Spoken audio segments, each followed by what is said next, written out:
பரிசுத்த பிதாவே, ராத்திரி வேளையிலப்பா உம்முடைய பிரசனத்துக்கு நேராய் நாங்கள் கடந்து வருகிறேன். நீ நல்லவராய் வல்லவராய் எங்களோடு கூட இருக்கிற தேவன். நாளுகளிலும் தேவனே எங்களை முற்றிலும் உம்முடைய கரத்தில் ஒப்பு கொடுக்கிறேன். தேவனே, நீர் ஆசீர்வதிக்கிறவராய், எங்களை வழி நடத்துதவராய், ஆண்டவரே எப்போதும் எங்களை பாதுகாக்கிறவராய் நீர் கூட இருக்கிறதுக்காக ஸ்தோத்திரம். தேவனே, வந்திருந்த எல்லா பலவீனதைகளிலிருந்து நீர் விடுவித்தவர், எங்களை பாதுகாத்தவர் நீரே. ஓரோ நாளும் தேவனே உம்முடைய பிரசன்னத்தால் நீர் எங்களை நிரப்பி ஆசீர்வதித்து பலப்படுத்தி வழி நடத்துதவராய் இருக்கிறதுக்காக ஸ்தோத்திரம். தேவனே, இந்த ராத்திரி வேளையிலப்பா உம்முடைய தெய்வீக பிரசன்னத்தால் நீர் எங்களை நிரப்பும், பரிசுத்த ஆவியால் நிரப்பும், தெய்வீக வல்லமையால் மகிமையால் நிரப்பி நீர் எங்களை ஆசீர்வதித்து வழி நடத்துதற்காக ஸ்தோத்திரம். ஹல்லேலூயா. இந்த நாளுகளிலும் தேவனே உம்முடைய தெய்வீக கரம் எங்களை தொடுதற்காக ஸ்தோத்திரம். சின்ன பிள்ளைகளில் இருந்து பெரியவங்கள் வரைக்கும் யாரெல்லாம் இந்த வசனங்கள் கேட்க கடந்து வந்திருக்குதோ அந்த மக்களை நீர் தொடுதற்காக ஸ்தோத்திரம். ஒரு தெய்வீக அபிஷேகம் உள்ள மக்களாக இருக்க நீ இருக்கிற செய்யும். இந்த உலகத்தில் ஆயிருக்கும் போது ஆண்டவரே உம்முடைய தெய்வீக பிரசனத்தால் உம்முடைய கிருபைகளால் நீர் எங்களை ஆசீர்வதித்து இந்த தேசத்தில் பெருக செய்தவர் என்று நாங்கள் நம்பிக்கை வைக்கிறேன். தேவனே, எல்லா கிராமத்துக்காக, பட்டணங்களுக்காக, எங்கள் தேசங்களுக்காக நாங்கள் ஜெபிக்கிறேன். பாதுகாத்து வழி நடத்தும் எல்லா வரவேண்ட மக்களுக்காக நாங்கள் ஜெபிக்கிறேன். நல்லா இந்த மக்களுக்கு கடந்து வர ஆசீர்வதிக்கப்பட நீர் கிருபை செய்யும். இந்த கிறிஸ்துமஸ் நாளுகள் எல்லா குடும்பங்களிலும் ஒரு ஆசீர்வாதமாய் மாற்றப்பட நீர் கிருபை செய்யும். இயேசுவின் நாமத்தில் தரவிதாவே, ஆமேன், ஆமேன். கர்த்தர் நம்மை ஆசீர்வதித்து வழி நடத்துதவராய் இருக்கிறார். ஹல்லேலூயா. ஆண்டவர் உங்களையும் உங்களுடைய குடும்பங்களையும் ஆசீர்வதித்த தேசத்தில் பெருக செய்வார். யோவான் 1 அதிகாரம் അതിന്റെ 29 വചനം നാം വാസിக்கலாம். യോവാൻ 1 அதிகாரம் അതിന്റെ 29 வசனம். மறுநாளிலே யோவான் இயேசுவே தன்னிடத்தில் வர கண்டு, இதோ உலகத்தின் பாவத்தை சுமந்து தீர்க்கிற தேவ ஆட்டுக்குட்டி, இதோ உலகத்தின் அதே பாவங்களை சுமந்து தீர்க்கிற தேவ ஆட்டுக்குட்டி. இயேசு கிறிஸ்து உலகத்தின் பாவத்தை சுமந்து தீர்க்கிறவராயிருக்கிறது. கர்த்தர் பிள்ளைகளே, நாம் இந்த உலகத்தில் ஆயிருக்கும் போது ஆதாமினால் மக்கள் பாவத்தால் அடிமைப்பட்டிருக்கும் போது அதை யோவான் இயேசுவை குறித்து சாட்சி சொல்லுகிறார். இவர் உலகத்தின் பாவத்தை சுமந்து தீர்க்கிறதா தேவ ஆட்டுக்குட்டியாய் இருக்கிறவர். அதே உன்னுடையும் என்னுடையும் பாவங்களை சுமந்து தீர்க்கிறவர். இந்த உலகத்திலே சகல மனிதர்களுடைய பாவங்களை சுமந்து தீர்க்கிறார் ஒரு தேவ ஆட்டுக்குட்டியானவர். அவர் இந்த உலகத்தில் அதை மனுஷனாக பிறந்திருக்கிறார். இந்த உலகத்தில் நமக்காக அதை ஒரு மனிதனாக பரிசுத்தவானாக அவர் இந்த உலகத்தில் பிறந்திருக்கிறார். ஹல்லேலூயா. இயேசு உனக்காக எனக்காக இந்த உலகத்திலே சகல மனிதர்களுக்காக அவர் இந்த உலகத்தில் பிறந்திருக்கிறார். ஹல்லேலூயா. யோவான் 1 அதிகாரம் അതിന്റെ 30 வசனத்தில் வாசிக்கும் போது, எனக்கு பின் ஒருவன் வருகிறார், அவன் எனக்கு முன்னிருந்தபடியினால், அங்கே யோவான் சொல்லுகிறார், எனக்கு பின்னாலே ஒருவன் வருகிறான், எனக்கு பின்னாலே ஒருவன் வருகிறான், அவன் எனக்கு முன்னிருந்தபடியினால் அவர் யோவானை காட்டிலும் முன்னவே இருந்திருக்கிறார் என்று இயேசுவை குறித்து யோவான் சொல்லுகிறார். கர்த்தர் பிள்ளைகளே, யோவான் நமக்கு எல்லாருக்கும் தெரியும். யோவான் பிறந்ததுக்கு அப்புறம் தான் இயேசு இந்த உலகத்தில் மனிதனாய் பிறக்கிறார். அந்த யோவான் இங்கே உலகத்தில் சாட்சி சொல்லுகிறார், இந்த இயேசு எனக்கு முன்னமே இருந்தவர்.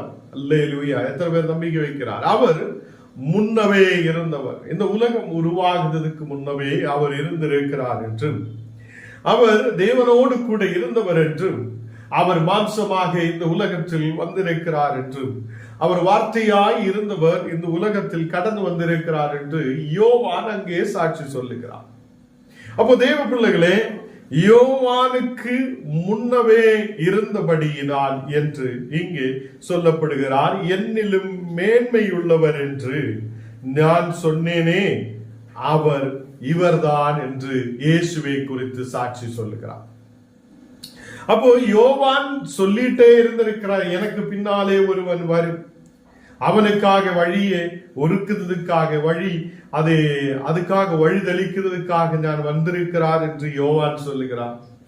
அந்த யோவானே சொல்லுகிறார், அவர் இவர்தான், எனக்கு பின்னாலே ஒருவன் வருவார் என்று நான் சொன்னவர் இது இவர்தான், அவர் என்னை காட்டிலும் மேன்மையுள்ளவராய் இருக்கிறார் என்றும், அவர் மேன்மை உள்ளவர் என்றும், அவர் எனக்கு முன்னவே இருந்தவர் என்றும் அங்கே ஒரு சாட்சி சொல்லுகிறார். கர்த்தர் பிள்ளைகளே, அவர் இந்த உலகத்தை நேசித்த ஒரு தேவன், அதை உலகத்தை நேசித்தவர், இந்த உலகத்திலே மனிதர்களை நேசித்து அவங்களை விடுவிக்கிறதுக்காக இனி ஆடோ கோழியோ எதுவும் தேவையில்லை, ஞானே இந்த உலகத்துக்காக ஒரு ஆட்டின் குட்டியை போல இந்த உலகத்தில் கடந்து வரலாம், இந்த மனிதர்களுடைய பாவங்களுக்காக பாவத்தை சுமக்குதவராய் நான் இந்த உலகத்தில் வரலாம் என்று சொல்லி இயேசு இந்த உலகத்தில் வந்திருக்கிறார். எத்தனை பேர் நம்பிக்கை வைக்கிறார்? நாம்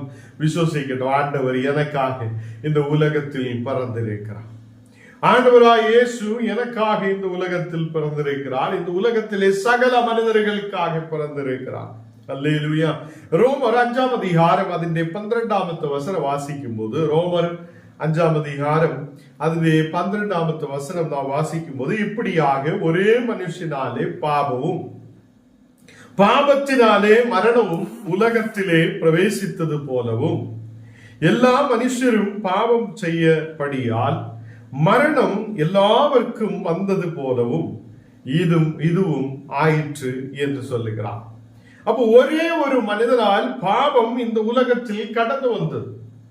ஒரே ஒரு மனிதனால் பாவம் இந்த உலகத்தில் வந்தது. மரணமும் இந்த உலகத்தில் கடந்து வந்திருக்கிறார். பாவத்தால் இந்த மரணம் இந்த உலகத்தில் கடந்து வந்திருக்கிறார். அந்த எல்லா மனுஷரும் பாவம் செய்தபடியினாலே மரணம் எல்லாருக்கும் வந்தது என்று அங்கே சொல்லப்படுகிறது. அப்போ 13ாவது வசனம் வாசிக்கும் போது, நியாயப்பிரமாணம் கொடுக்கப்படும் முன்னமும் பாவம் உலகத்தில் இருந்தது என்று சொல்லப்படுகிறார். அப்போ இந்த உலகத்தில் நியாயப்பிரமாணம் கொடுக்கிறதுக்கு முன்னமும் இந்த பாவம் இந்த உலகத்தில் இருந்தது.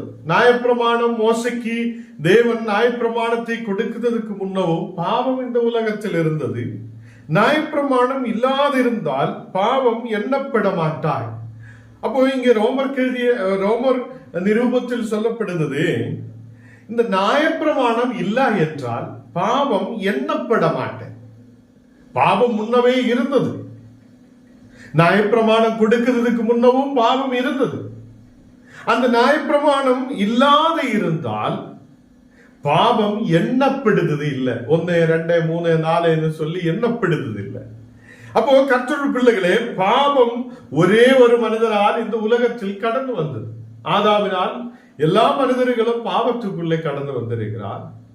இந்த நியாயப்பிரமாணம் மோசையிட நாட்களில் தேவன் நியாயப்பிரமாணத்தை கொடுக்கிறதுக்கு முன்னவும் பாவம் இருந்தது என்று வசனம் சொல்லுது. அப்போ அந்த பாவத்தால் அந்த மக்கள் தேவனிலிருந்து தூரமாய் கடந்து போய்கொண்டே இருந்திருக்கிறார். தேவனுக்கு முன்பாக வர முடியாதவங்களாய், தேவனை ஆராதிக்க முடியாதவங்களாய், தேவனை துதிக்க முடியாதவங்களாய் காணப்பட்டிருக்கிறார். அப்ப இயேசு இந்த உலகத்தில் வந்ததுக்கு நோக்கம் என்ன என்றால், அவர் உலகத்தின் பாவத்தை சுமந்து தீர்க்கிறவராய் இந்த உலகத்தில் கடந்து வந்திருக்கிறார். அவர் உலகத்தின் பாவத்தை சுமந்து தீர்க்கிறவராய், ஒரே ஒரு மனிதனால் பாவம் இந்த உலகத்தில் வந்து என்றால், ஒரே ஒரு நீதிமானாய தேவனால் இந்த உலகத்திலிருந்து அந்த பாவங்களை மாற்ற முடியும் என்றும், எல்லாரும் நித்திய ஜீவனுக்குள்ளே கடந்து வர முடியும் என்றும் இங்கு வசனத்தில் நமக்கு வாசிச்சு பார்க்க முடியுது. 14வது வசனம் வாசிக்கும் போது, அப்படி இருந்தும் மரணமானது ஆதாம் முதல் மோசே வரைக்கும் ஆதாமின் மீறுதலை கொப்பாய் பாவம் செய்யாதவர்களையும் ஆண்டு கொண்டது என்று சொல்லுகிறார். அப்போ அங்கே மரணமானது ஆதாம் முதல்கே மரணம் ஆரம்பிக்குது. ஆதாம் முதல் மோசே வரைக்கும் அதை மரணம் ஆண்டு கொண்டே இருந்திருக்கிறார். ஆதாமின் மீறுதலுக்கொப்பாய் பாவம் செய்யாதவர்களும் அதே இந்த மரணம் அவங்களை ஆண்டு கொண்டிருக்கிறார். அப்ப பாவம் செய்யாமல் இருந்த மக்களும் இருந்திருக்கிறார். நல்ல பரிசுத்தத்தோட வாழ்ந்த மக்களும் மனிதர்கள் இருந்திருக்கிறார். அவங்களும் மரணத்துக்குள்ள நேராய் கடந்து சென்றார். கர்த்தருடைய பிள்ளைகளே, மனிதர்கள் இந்த உலகத்தில் மரணத்துக்கு நேராய் கடந்து சென்று கொண்டிருந்த போது இயேசுவானவர் இந்த உலகத்தில் கடந்து வந்திருக்கிறார். இந்த மனிதர்களை ரட்சிக்க வேண்டும், பாவத்தில் இருந்து ஒரு விடுதலை கொடுக்க வேண்டும், தேவனுக்கு முன்பாக நிற்குதா, தேவனை ஆராதிக்குத, ஜெபிக்குத மக்களாய் அவங்களை மாற்ற வேண்டும் என்று சொல்லி இந்த உலகத்தில் இயேசு பிறந்திருக்கிறார். கர்த்தருடைய பிள்ளைகளே, மரணமானது ஆதாம் முதல் தொடங்கி மோசே வரைக்கும், அந்த நியாயப்பிரமாணம் கொடுக்கிற வரைக்கும் மரணம் அப்படியே வந்து கொண்டே இருந்தது. இதனால மரணம் வந்தது, பாவம் செய்ததினாலே. ஒரே ஒரு மனிதன் ஆதாம் பாவம் செய்ததினால இந்த உலகத்தில் எல்லாரும் மரிக்கிற சூழ்நிலை உருவாகியிருக்கிறார். அங்கே பாவம் செய்யாத இருந்தவங்களும் மரணத்துக்கு நேராய் கடந்து சென்றது. தேவ பிள்ளைகளே, நமக்கு ஒரு நித்திய ஜீவனை கொடுக்கிற இயேசு உண்டு. அவர் பரலோகத்திலிருந்து இந்த உலகத்தில் இறங்கி வந்தவர். அப்போ இங்க வசனம் நமக்கு சொல்லப்படுகிறது, பாவம் செய்யாமல் இருந்த இந்த உலகத்தில் இருந்தவங்களும் ஆதாம் பாவம் செய்ததினாலே அவங்களும் மரணத்துக்கு நேராய் கடந்து சென்றார்கள். அப்போ இந்த உலகத்தில் எந்த மனிதரும் மரணத்தை தவிர்த்து உயிரோட இந்த உலகத்தில் இருக்க முடியாது. யாராவது அப்படி இன்னைக்கு இருக்க முடியுதா? இந்த உலகத்தில் எல்லா மக்களும் இறந்து போகிறார். பிறக்கிறார், கொஞ்ச நாள் வாழ்கிறார், வளருகிறார், ரொம்ப நாளுக்கு அப்புறம் அவங்களுக்கு இந்த உலகத்தில் நிலைத்து நிற்க முடியாது இருக்கிறார். மரணமானது அவங்களை எடுத்துக்கொண்டு போகுதா. அப்போ அப்படிப்பட்ட சூழ்நிலை எதுக்கு வந்ததால், ஆதாமில் தொடங்கி நியாயப்பிரமாணம் கொடுக்குதா அந்த மோசையுடைய காலம் வரைக்கும் மரணமானது எல்லாரையும் அதை இந்த உலகத்தில் இருந்து கொண்டு போனது. இந்த நாடுகளிலும் மரணமானது மக்களை இந்த உலகத்திலிருந்து அதை மாற்றுகிறார் என்று நமக்கு பார்க்க முடியுது. அப்போ இங்கே நான் வசனத்தில் பார்க்கும்போது பாவம் செய்யாத இருந்தவங்களும் இறந்து போகிறார். அப்போ ஆதாமில் தொடங்கின அந்த மரணமானது எல்லா மக்களையும் அதை இந்த உலகத்திலிருந்து மரணத்தால் எடுத்துக்கொண்டு போகப்படுகிறது. அந்த சூழ்நிலையில் இயேசு கிறிஸ்து அவர் நமக்கு கிருபையை அளிக்கிறவராய் இருக்கிறது. இயேசு கிறிஸ்துவிலிருந்து வரும் கிருபையும் அதிகமாய் பெருகி வருகிறது என்று சொல்லுகிறார். ஆண்டவரே, உம்முடைய கிருபையால் என்னை நடத்தும், உம்முடைய தெய்வனால் என்னை நடத்தும், என்னை நீர் பரிசுத்தப்படுத்த விசுவசிக்கிற ஓரோ மக்களையும் அவர் பரிசுத்தப்படுத்துகிறவராயிருக்கிறார். வியாதியில் இருந்து விடுதலை கொடுக்கிறவர், இந்த உலகத்தில் நம்மை அதை நல்லபடி வாழ்வதற்கான கிருபையை கொடுக்கிறவர், பரிசுத்தத்தோடு வாழ தேவன் கிருபை செய்தவர், அவருடைய பரிசுத்தத்தால் நம்மை நீதிமான்களாய் மாற்றுத தேவன். இயேசு கிறிஸ்துவில் இருந்து வரும் கிருபை இன்னைக்கு உங்களுக்கு அளிக்கப்பட்டது, உங்களுக்கும் கொடுக்கப்பட்டிருக்கிறது. கர்த்தருடைய பிள்ளைகளே, இயேசு கிறிஸ்துவினால் நமக்கு கிருபையை அதை பெற்றுக்கொள்ள தேவன் கிருபை செய்திருக்கிறார். அதிகமாய் அந்த கிருபை பெருகி கொண்டிருக்கிறார். ஏனென்றால் ஆதாமில் தொடங்கி மக்கள் பாவத்துக்குள்ள பெருகி பெருகி வரும்போது, பாவத்தால் அநேகர் நாசமாய் கொண்டிருக்கும் போது, இயேசு கிறிஸ்து இந்த உலகத்தில் பிறந்ததினால, அவர் நமக்காக அவர் வெளியாயதினால, அவர் ஒரு ஆட்டுக்குட்டியை போல நமக்காக இந்த உலகத்தில் பாவத்தை சுமந்து தீர்க்கிறவராய் கடந்து வந்ததுனால நமக்கு அவராலே கிருபை பெருகி வந்தது, அதிகமாய் பெருகி வந்தது என்று காணப்படுகிறது. அப்போ கிருபை இன்னைக்கு இருக்கிறார் தேவன் நமக்கு. இன்னைக்கும் யாரெல்லாம் விசுவசித்து இயேசுவே என்னுடைய பாவங்களை மாற்றுங்க என்று சொல்லும் போது, இயேசுவே என்னை கழுகி பரிசுத்தப்படுத்துங்க என்று சொல்லும் போது, அவர் நம்மை பரிசுத்தப்படுத்துகிறவராய் உன்னுடைய விசுவாசத்தை பார்த்து உனக்கு ஒரு விடுதலை கொடுக்கிறவராய் இருக்குது. இங்கே மரணமானது எல்லா மக்களுக்கும் இருக்குது. எதனாலே வந்திருக்கு? அது பாவத்தாலே மனிதன் இந்த உலகத்தில் இறந்து போகிறான். அப்போ அதிலிருந்து நமக்கு கிருபையை ஆண்டவர் கொடுத்திருக்கிறார். கிருபை பெற்றுக்கொள்ள அந்த கிருபையாலே, தேவ கிருபையாலே நமக்கு ஒரு விடுதல் இந்த உலகத்தில் கிடைக்கிறதுக்காக தேவன் அவருடைய தயவு நமக்காக கொடுத்திருக்கிறது. அந்த இங்கே வசனத்தில் பார்க்கும்போது கிருபாவரமோ அநேக குற்றங்களை நீக்குறதா இருக்குது. இந்த கிருபை கிருபை கிருபை என்று சொல்லுது என்ன? அந்த கிருபை அநேக குற்றங்களை நீக்குதலா இருக்கிறது. அல்லேலூயா!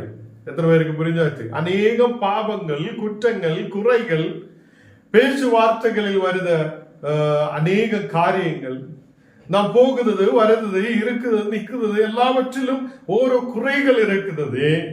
தேவன் அவருடைய கிருபாவரத்தாலே நம்மிலிருந்து அந்த குற்றங்களை நீக்கி விடுதது, நீதி விளங்கும் தீர்ப்புக்கு ஏதுவாக்குது என்று காணப்படுகிறான்.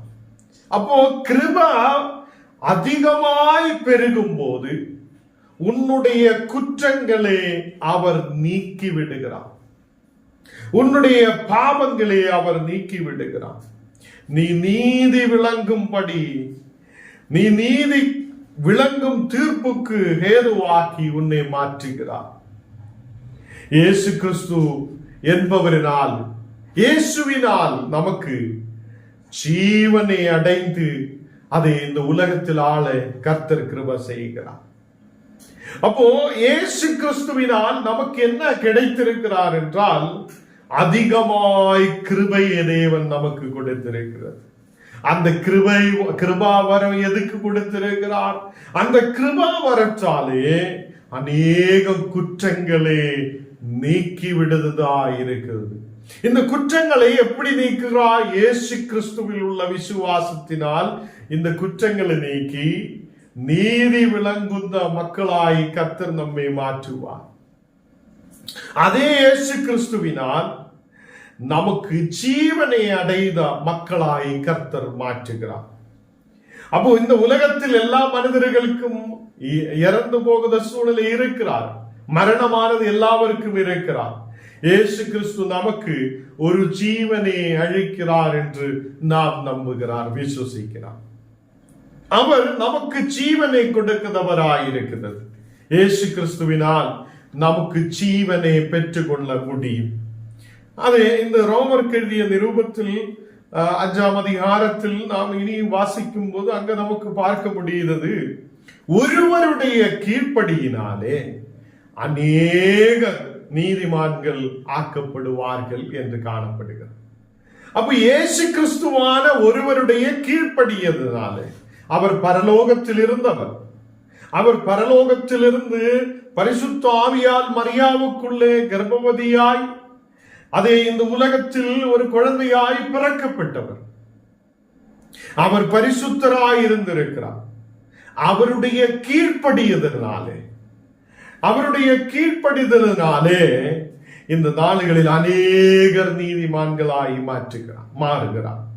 அப்போ அந்த இயேசு கிறிஸ்துவினால் நாம் நீதிமான்களாய் மாற்ற முடியும், நீதிமான்களாய் மாற முடியும். தேவ பிள்ளைகளை, இந்த நாடுகளில் அவர் நம்மை அவருடைய கீழ்ப்படியதனால, தேவன் இந்த உலகத்தில் அதை இறங்கி வரும்போது, மனிதனாய் கடந்து வரும்போது, இயேசு என்று பேரெடுத்து இந்த உலகத்தில் அநேகருடைய ரட்சிப்புக்கு காரணமாயிருக்கும் போது அவர் கீழ்ப்படிந்திருக்கிறார்.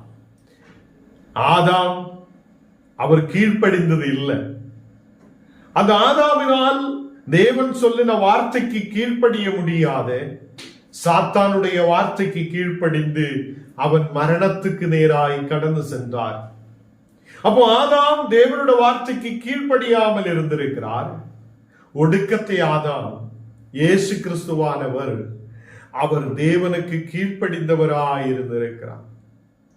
அவர் ஒரு சின்ன பிள்ளையை போல அவர் பரிசுத்தவானாய் இந்த உலகத்தில் பிறந்தவர். தேவ பிள்ளைகளே, இந்த மனிதர்களை நேசித்து மனிதர்களாய் இந்த உலகத்தில் மனிதராய் பிறந்தவர். அவருடைய கீழ்ப்படியதினாலே அநேகர் நீதிமான்களாய் மாற்றி இருக்கிறார். அநேகர் இன்னைக்கு இந்த வசனம் கேட்குத உங்களையும் கர்த்தர் நீதிமான்களாய் மாற்றுகிறார். எல்லாரும் சொல்லட்டும், ஆண்டவரே என்னையும் நீதிமான்களாய் மாற்றுங்க. என்னுடைய குற்றங்களை நீர் மன்னியும், என்னுடைய குற்றங்களே உம்முடைய கிருபா வரத்தினாலே மன்னியும் என்று சொல்லட்டும். ஆண்டவர் உங்களை மன்னிக்கிறவராய் இருக்கிறார். அவர் உங்களை நீதி விளங்கும் தீர்ப்பாய் அவர் உங்களை மாற்றுதவர்.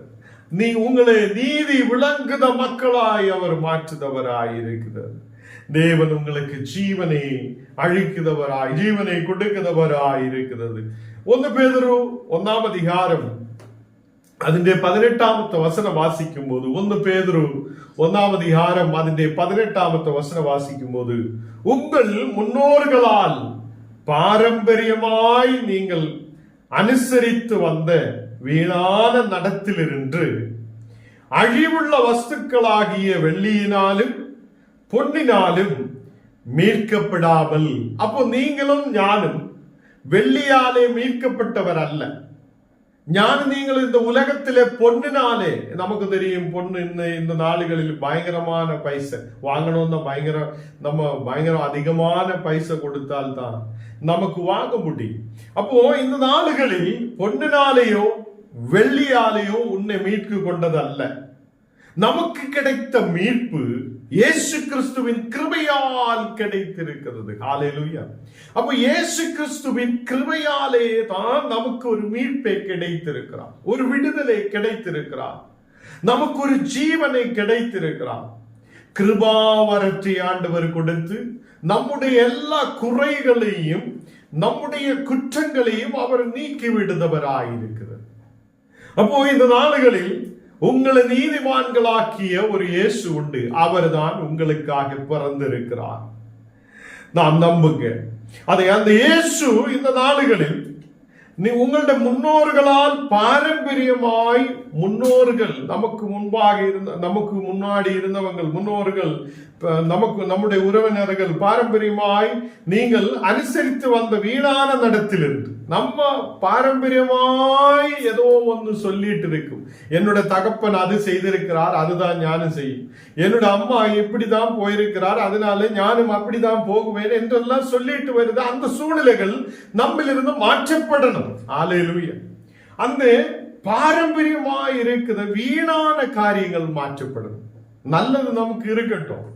வீணான காரியங்களை மாற்றி அழிவுள்ள வஸ்துக்களாலே அல்ல இயேசு நம்மை விடுவித்திருக்கிறது. இந்த உலகத்திலே அழிந்து போகுத ஏதோ பொருளினாலே தேவன் நம்மை மீட்டது அல்ல.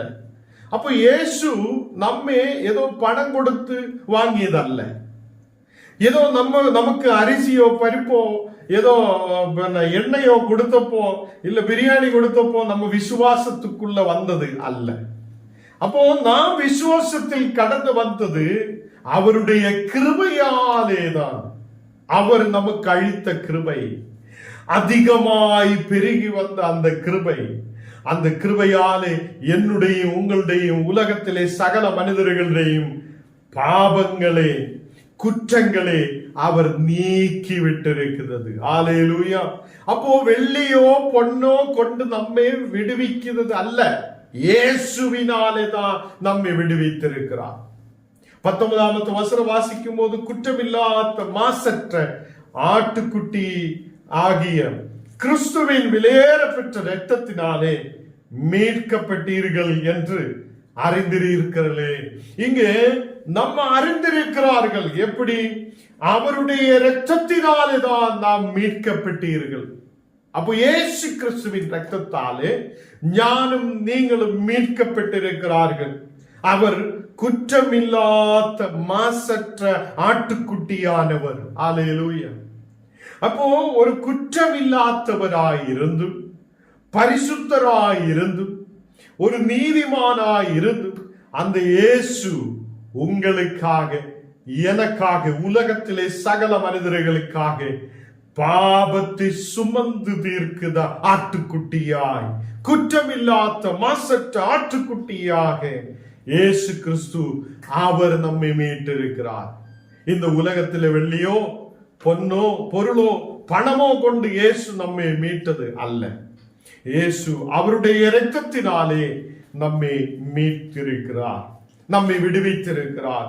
20வது வசனம் வாசிக்கும் போது 1 பேதுரு 1ஆம் அதிகாரம் அதில் 20வது வசனம் வாசிக்கும் போது அவர் உலக தோற்றத்துக்கு முன்னே குறிக்கப்பட்டவராயிருந்து, அவர் உலக தோற்றத்துக்கு முன்னவே குறிக்கப்பட்டவராயிருந்திருக்கிறார். தமது மூலமாய் தேவன் மேல் விசுவாசமாயிருக்கிற உங்களுக்காக இந்த கடைசி காலங்களில் வெளிப்பட்டார்கள். அப்போ இந்த கடைசி காலங்களில் இயேசு நமக்காக வெளிப்பட்டிருக்கிறார். அதே அவர் நமக்கு தேவனை விசுவாசிக்கிறதுக்காக, தேவன் மேல் விசுவாசமாயிருக்கிறதுக்காக உலக தோற்றத்துக்கு முன்னவே அவரே முன்னவே குறிக்கப்பட்டவராயிருந்திருக்கிறார். அல்லேலூயா. அவர் குற்றமில்லாத மாசற்ற ஆட்டுக்குட்டியாக காணப்பட்டிருக்கிறார். அல்லேலூயா. கர்த்தருடைய பிள்ளைகளே, இந்த நாளுகளில் அவர் உலகத்தின் பாவத்தை சுமந்து தீர்க்கிற ஆட்டுக்குட்டி. இன்னைக்கு என்னுடைய உங்களுடைய குற்றங்களை மாற்ற இயேசு கிறிஸ்துவினால் முடியுது. அவருடைய கிருபை அதிகமாய் பெருகி இருக்கிறது. இன்னைக்கு என்ன கேட்குத யாரெல்லாம் பாவத்திலோ பலவீனதையிலோ குற்றத்திலோ இருக்குது என்றால் சொல்லட்டும், ஆண்டவரே என்னுடைய குற்றங்களை நீர் மன்னியும், என்ன நீர் பரிசுத்தப்படுத்து. நீர் எனக்காக இந்த உலகத்தில் பிறந்திருக்கிறார், நான் விசுவசிக்கிறார். தேவனே என்னுடைய குற்றங்களை நீர் மன்னியும், என்னையும் நீர் பரிசுத்தப்படுத்து, என்னையும் நீதிமான்களாய் மாற்றும் என்று சொல்லும் போது தேவனுடைய வல்லமை உங்கள் மேல் ஊற்றப்படுகிறது. வெளிப்படுத்தல் 18ஆம் அதிகாரம் அதன் 8வது வசனத்தில் வாசிக்கும் போது உலக தோற்றம் முதல் அடிக்கப்பட்ட ஆட்டுக்குட்டியுடனுடைய ஜீவ புஸ்தகத்தில் பேரெழுதப்பட்டிராத பூமியின் குடிகள் யாவரும் அதை வணங்குவார்கள். இங்கு சொல்லப்படுகிற உலக தோற்றம் முதல் அடிக்கப்பட்ட ஆட்டுக்குட்டியினுடைய ஜீவ புஸ்தகத்தில் பேரெழுதப்படாத பூமியின் குடிகள். அல்லேலூயா. அப்போ ஜீவ புஸ்தகத்தில் என்னுடையும் உங்களுடையும் பேரு இருக்க வேண்டும். ஆண்டவரே, உம்முடைய ஜீவ புஸ்தகத்தில் என்னுடையும் உங்களுடைய பேருகள் அது ஆண்டவரே எழுதப்படட்டும் என்று சொல்லி நாம் ஜெபிக்கட்டும். அதுக்கு என்ன செய்ய வேண்டும்? ஜீவனை கொடுக்கிற இயேசு என்று நாம் நம்பிக்கை வைக்கட்டும். அவர் ஜீவ புஸ்தகத்தில் நம்முடைய பேருகள் எழுதப்படட்டும். கடைசி நாளுகளில் ஒரு மிருகம் எழும்புவார். கடைசி நாளுகளில் ஒரு மிருகம் எழும்புவார்.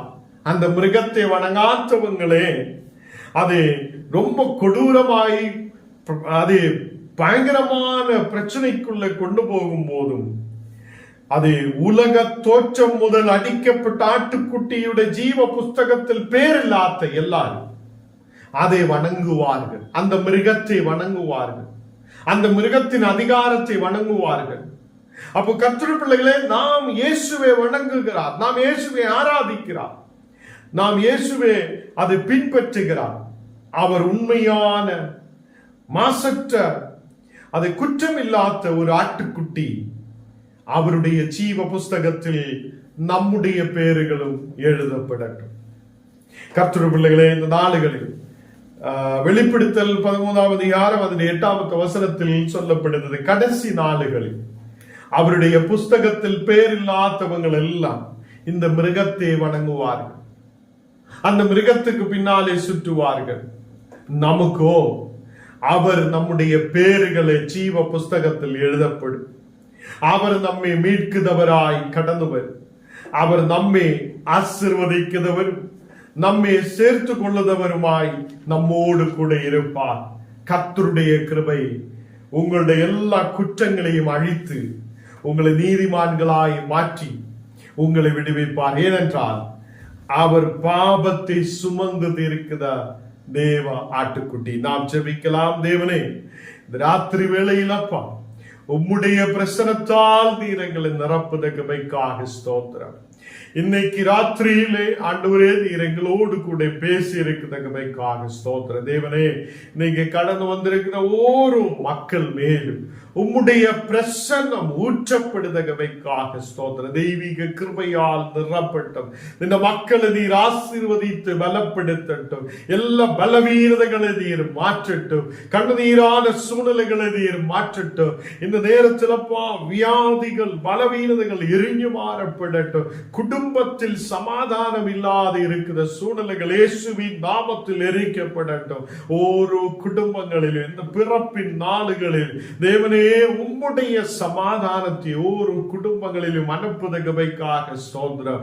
இந்த மக்கள் ஆண்டவரே உண்மையை விசுவசித்து முன்னாடி கடந்து வர ஜீவனை கொடுக்கிற ஒரு இயேசு உண்டு என்று, ஜீவனை எங்களுக்கு ஜீவனை அளிக்கிற ஒரு தேவன் உண்டு என்று தெரிந்து ஆண்டவரே உம்முடைய ஜீவ புஸ்தகத்தில் பேரெழுதி காணுதவராய் காணப்பட தேவனே நீர் எங்களுக்கு கிருபை செய்ததுக்காக ஸ்தோத்திரம்.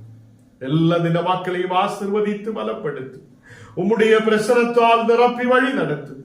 எங்களை முற்றிலும் தாழ்த்துகிறேன், அர்ப்பணிக்கிறேன். இயேசுவின் நாமத்தில் தன் பிதாவே.